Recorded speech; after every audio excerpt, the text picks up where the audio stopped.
그럼 코끼리들을 차례차례 포개 놓아야겠네. 그러나 총명하게도 이렇게 지적했다. 바오밥 나무들도 자라기 전에는 조그맣잖아. 맞는 말이야. 하지만 넌 왜 너의 양이 바오밥 나무들을 먹어치우길 바라니? 어린 왕자가 마치 당연한 일인 양 대답했다. 마땅히 그래야지. 나는 혼자서 그 문제를 이해하기 위해 한참 동안 머리를 짜내야 했다. 사실 어린 왕자의 행성에는 모든 행성들에 다 그러하듯 좋은 풀과 나쁜 풀이 있었다. 그 결과 좋은 풀에서는 좋은 씨앗들이 생겼고 나쁜 풀에서는 나쁜 씨앗들이 생겼다. 그러나 씨앗들은 눈에 보이지 않는다. 그것들은 땅속 은밀한 곳에 잠들어 있다가 어느 날인가 그것들 중 하나가 문득 잠에서 깨어날 생각을 한다. 그러면 기지개를 켜고 처음에는 태양을 향해 작고 매력적이며 순하디 순한 어린 싹을 조심스럽게 내밀게 된다. 만일 그것이 무나 장미의 싹이라면 자라고 싶은 대로 자라도록 내버려 두어도 된다.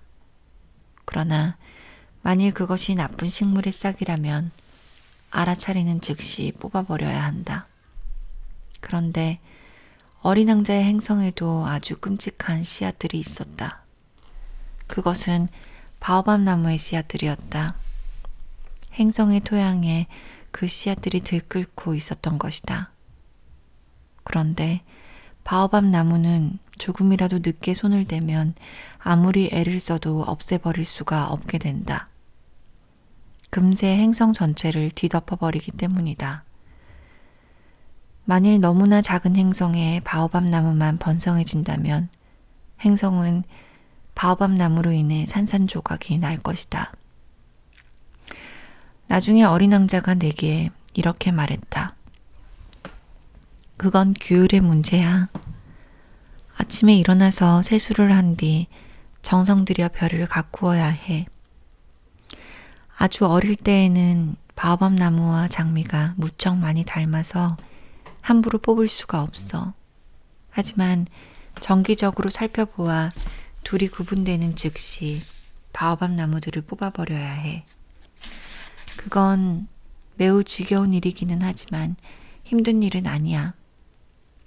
어느 날 어린 왕자는 내게 내가 사는 곳의 어린이들이 잘 이해할 수 있도록 그림을 한 장 그리라고 재촉했다. 그는 내게 이렇게 말했다. 아이들이 언젠가 별나라 여행을 할 때 많은 도움이 될 거야.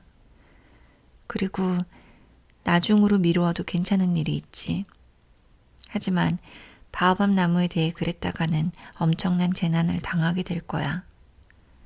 나는 어떤 게으름뱅이가 사는 별을 알고 있는데 그 사람은 아직 작으니까 하면서 바오밥 나무 세 그루를 그냥 내버려 두었다가 그래서 나는 어린 왕자가 일러주는 대로 그 행성을 그렸다. 나는 훈계조의 말투를 좋아하지는 않지만 바오밥 나무의 위험은 잘 알려져 있지 않은 데다 또한 소옥성에서 헤매게 될 사람이 겪게 될 위험이 너무나 크기 때문에 이번 경우는 예외로 하기로 한다. 모두 바오밥 나무를 조심하라. 오래전부터 나와 마찬가지로 내 친구들을 아슬아슬하게 비껴갔던 위험들. 그러면서도 그것이 위험인 줄 몰랐던 위험들을 알리기 위해 나는 이 그림에 매우 공을 들였다. 그러나 이 교훈이 헛되지만 않는다면 만족할 것이다. 여러분은 어쩌면 이런 생각을 할지도 모른다. 왜 이 책에는 바오밥 나무 그림만큼 훌륭한 그림들이 없을까? 대답은 간단하다. 난 무척 애를 썼지만 마음대로 그림이 그려지지 않았다. 다만 내가 바오밥 나무 그림을 그렸을 때는 그게 시급한 일이라는 생각에 사로잡혀 있었던 것이다.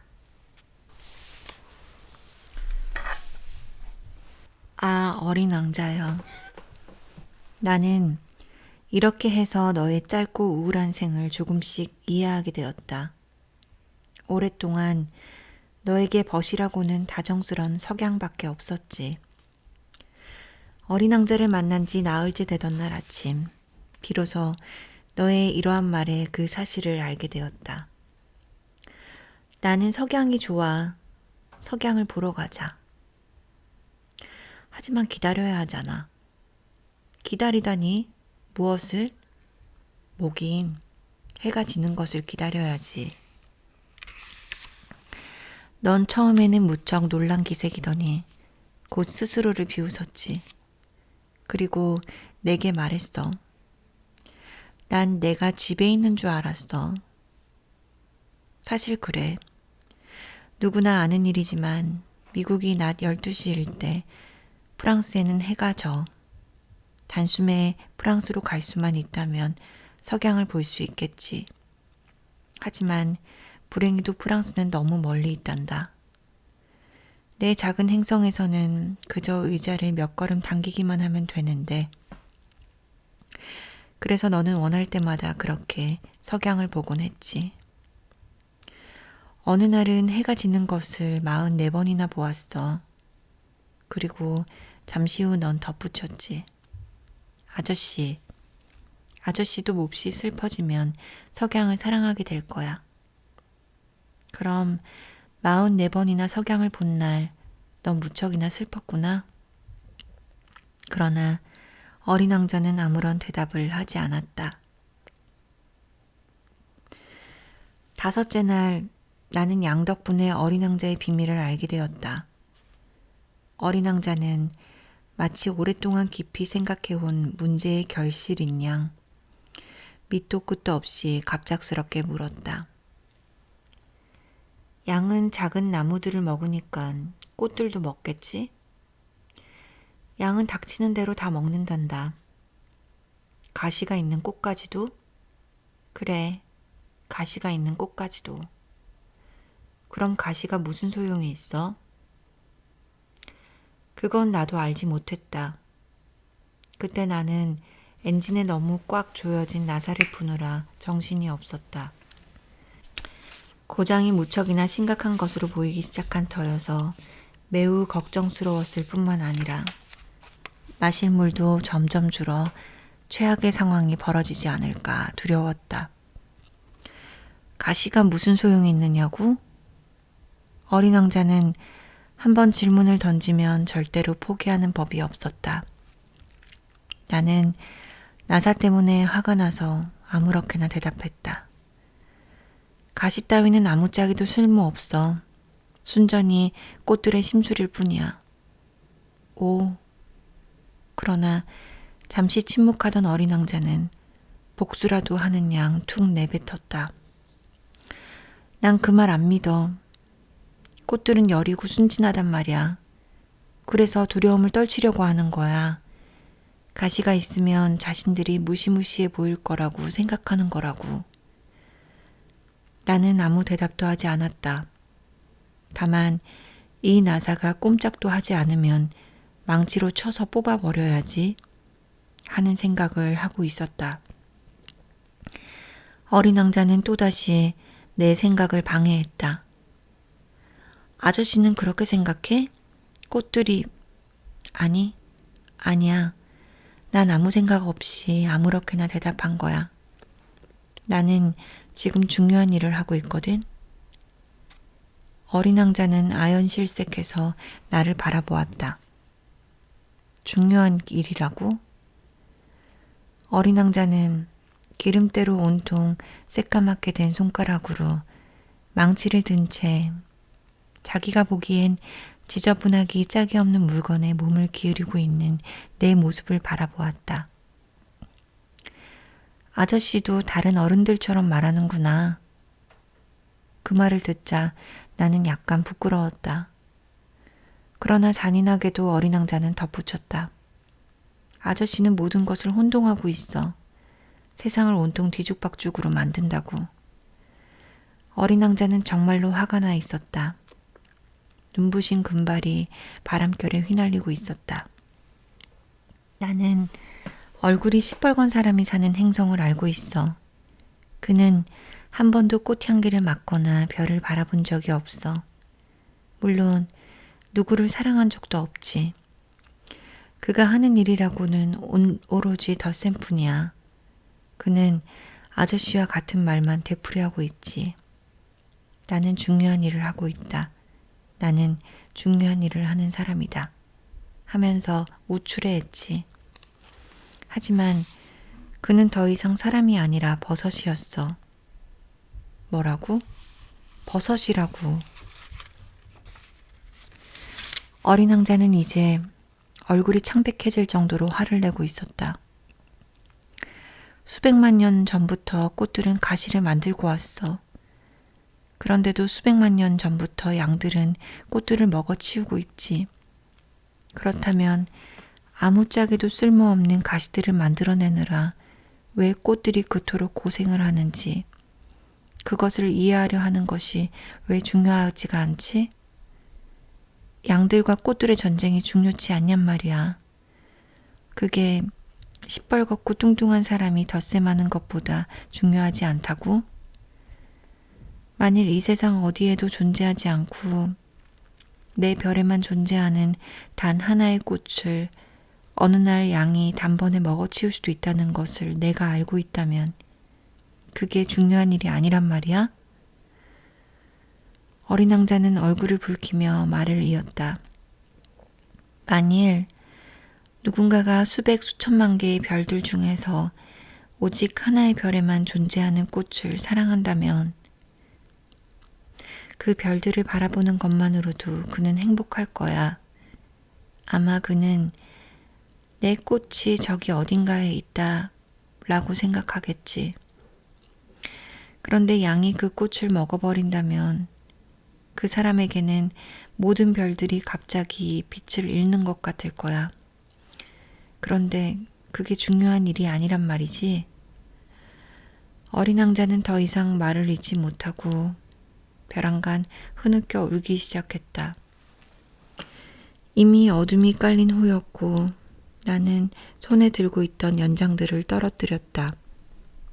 그 순간 망치나 나사 따위는 안중에도 없었고 갈증이나 죽음마저 하찮게 여겨졌다. 하나의 별, 하나의 행성, 나의 행성인 지구에 위로해 주어야 할 어린 왕자가 있었다. 어느새 나는 어린 왕자를 꼭 껴안고 달래며 이렇게 말했다. 내가 사랑하는 꽃은 괜찮아. 내가 너의 양에게 부리망을 그려줄게. 그리고 내 꽃에는 울타리를 그려주고, 그리고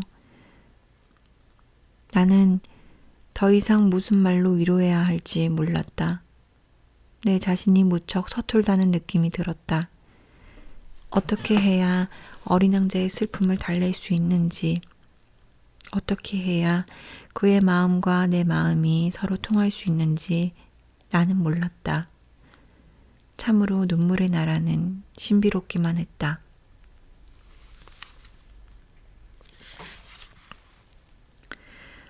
나는 곧 그 꽃에 대해 더 자세히 알게 되었다. 어린 왕자가 사는 행성에는 전부터 혹겹으로 된 꽃들이 있었는데 그 꽃들은 많은 공간을 차지하지도 않았고 사람들에게 거치적거리지도 않았다. 풀숲에서 자라는 그 꽃들은 아침이면 피었다가 저녁이면 지곤 했다. 그러던 어느 날 어디에서 실려왔는지 모를 씨앗 하나로부터 싹이 텄고 어린 왕자는 다른 어린 가지들과 생김새가 다른 그 어린 가지를 자세히 살펴보았다. 그것은 새로운 종류의 바오밥 나무일 수도 있었다. 그러나 그 작은 나무는 곧 성장을 멈추고 꽃을 피울 준비를 하기 시작했다. 커다란 꽃봉오리가 자리 잡는 것을 본 어린 왕자는 거기서 놀라운 꽃이 피어나리라는 것을 예감했으나 그 꽃은 자신의 초록색 방에 숨어 하염없이 아름다워질 준비만 할 뿐이었다. 꽃은 정성스레 자신의 색깔들을 골랐다. 그리고 하나하나 꽃잎을 달며 서서히 옷을 입었다. 그녀는 양귀비꽃처럼 쭈글쭈글 구겨진 채 바깥 세상으로 나오고 싶어 하진 않았다. 오로지 자신의 아름다움이 가장 찬연히 빛날 때 나타나고 싶었던 것이다. 그래, 그렇다. 그 꽃은 진정 내숭을 부리는 꽃이었던 것이다. 그녀의 신비스러운 몸단장은 여러 날을 두고 계속되었다. 그러다 어느 날 아침 해가 떠오를 무렵에 그녀는 모습을 드러냈다. 그런데 그토록 정성을 들여 몸단장을 한 꽃은 피어나자마자 하품을 하며 말했다. 아, 이제서야 겨우 잠에 깼네. 어머, 죄송해요. 아직 머리 손질을 하지 못했는데. 어린 왕자는 감탄을 금할 수 없었다. 당신은 참으로 아름답군요. 그럼요. 저는 태양과 함께 태어났거든요. 어린 왕자는 그녀가 그리 겸손하지 않다는 걸 알아차리긴 했지만 그래도 그 꽃은 너무나 흥분해 있었다. 꽃은 곧 덧붙여 말했다. 아침 식사 시간이 된 것 같네요. 저에게도 뭔가 주시지를 않겠어요? 그러자 어린 왕자는 뜻밖의 요구에 당황했지만 물뿌리개를 찾아 꽃에게 신선한 물을 주었다. 그러자 꽃은 허영심과 자만심에 가득 차 이내 어린 왕자를 괴롭히기 시작했다. 어느 날 그 꽃은 자신이 지닌 4개의 가시 이야기를 하면서 어린 왕자들에게 이렇게 말했다. 발톱이 달린 호랑이들이 올지도 모르겠어요. 내 행성에는 호랑이가 없어요. 게다가 호랑이는 풀을 먹지 않는답니다. 어린 왕자가 반박하자 꽃은 달콤한 목소리로 대꾸했다. 저는 풀이 아니랍니다. 아, 미안. 호랑이가 무서운 것은 아니에요. 하지만 바람은 질색이에요. 혹시 바람막이를 가지고 계시나요? 어린 왕자는 생각했다. 바람을 두려워하다니. 식물이 그러하다니 정말 가여운 일이야. 이 꽃은 정말 까다롭네. 저녁마다 제 위에 유리 덮개를 씌워주세요. 당신이 사는 곳은 정말 춥군요. 아무래도 자리를 잘못 잡았어요. 제가 살던 곳은. 그러나 꽃은 더 이상 말을 잇지 못했다. 그 꽃은 그때 아직 씨앗의 모습을 하고 있었던 것이다. 그래서 다른 세상들에 대해 아는 게 있을 리가 없었다. 그처럼 뻔한 거짓말을 하려다 들켜버린 것이 부끄러워서 꽃은 어린 왕자를 고통스럽게 하려고 2-3번 기침을 했다. 바람막이는 어떻게 되었나요? 막 찾으러 가려던 참인데 당신이 말을 하길래. 그러자 꽃은 어린 왕자에게 양심의 가책을 느끼게 하려고 억지로 기침을 했다. 그래서 어린 왕자는 자신의 사랑에서 우러나온 선의에도 불구하고 곧 꽃을 의심하게 되었다. 그는 꽃이 하는 사소한 말까지도 진지하게 받아들였고 그로 인해 매우 불행해졌다. 어느 날 어린 왕자는 내게 털어놓았다. 그녀의 말을 듣지 말았어야 했어. 꽃들의 말에는 절대로 귀 기울이지 말아야 해. 그저 바라보고 향기만 맡아야지. 내 꽃은 내 행성 전체를 향기롭게 했지만 난 그걸 누릴 수가 없었어. 나를 그토록 성가시게 했던 그 발톱 이야기에도 감동했어야 했는데. 어린 왕자는 또 이런 말도 했다. 나는 그때 아무것도 몰랐어. 말이 아니라 행동으로 판단했어야 했는데. 그 꽃은 나에게 향기를 주었고 나를 환히 빛나게 했지. 결코 도망치지 말아야 했어. 그 보잘것없는 속임수 뒤에 숨은 애정을 알아차렸어야 했는데. 꽃들은 너무 모순이 많아. 하지만 나는 너무나 어려서 꽃을 사랑하는 법을 몰랐던 거야. 나는 어린 왕자가 철새의 이동을 이용해 별을 떠났으리라고 생각한다. 떠나는 날 아침 어린 왕자는 자신의 행성을 깔끔하게 정돈했다.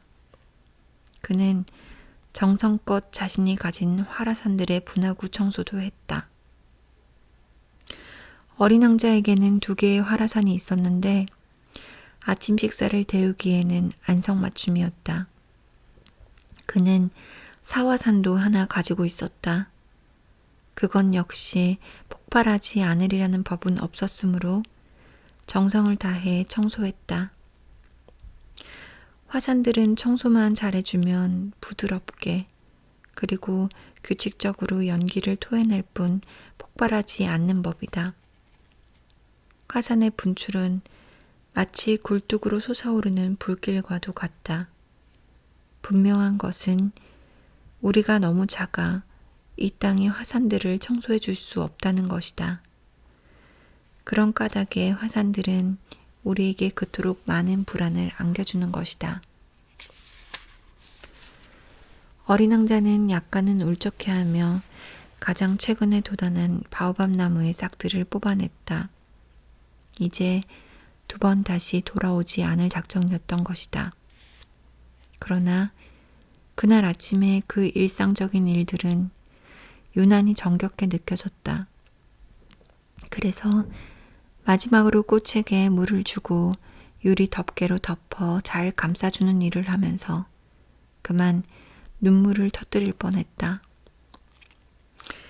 이젠 영원히 안녕? 어린 왕자가 꽃에게 말했다. 하지만 꽃은 아무런 대답도 하지 않았다. 잘 있어? 그는 다시 한번 작별 인사를 했다. 꽃은 기침을 했다. 그러나 그것은 감기 때문이 아니었다. 마침내 꽃이 말문을 열었다. 제가 어리석었어요. 미안해요. 그리고 행복해야 해요. 어린 왕자는 비난이 전혀 섞이지 않은 것을 보고 놀랐다. 그래서 유리 덮개를 들고서 멍하니 있었다. 차분하면서도 다정한 모습을 이해할 수 없었다. 꽃이 어린 왕자에게 말했다. 그래요. 전 당신을 사랑해요. 당신은 그걸 전혀 몰랐죠? 다 제 잘못이에요. 이제 그런 것은 상관없어요. 당신 역시 나 못지않게 어리석었죠. 부디 행복해야 해요. 그리고 유리 덮개 따위는 없어도 돼요. 하지만 바람이 불어오면 그 정도로 감기가 심한 것은 아니에요. 오히려 신선한 밤 공기가 제게는 좋을 거예요. 전 꽃이니까요. 하지만 벌레들이 만일 나비를 맞이하려면 2~3마리의 애벌레 따위는 견뎌내야겠죠. 그건 정말 아름다운 일일 거예요. 그러지 않으면 누가 절 찾아주겠어요?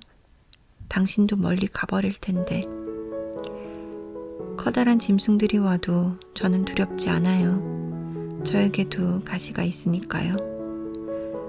그러더니 꽃은 천진난만하게 4개의 가시를 보여주었다. 그리고 덧붙여 말했다. 이렇게 질질 끌지 말아요. 떠나기로 마음먹었으니까 어서 가세요. 꽃은 자신이 우는 모습을 어린 왕자에게 보이지 않으려고 그렇게 말했다. 정말 자존심이 강한 꽃이었다.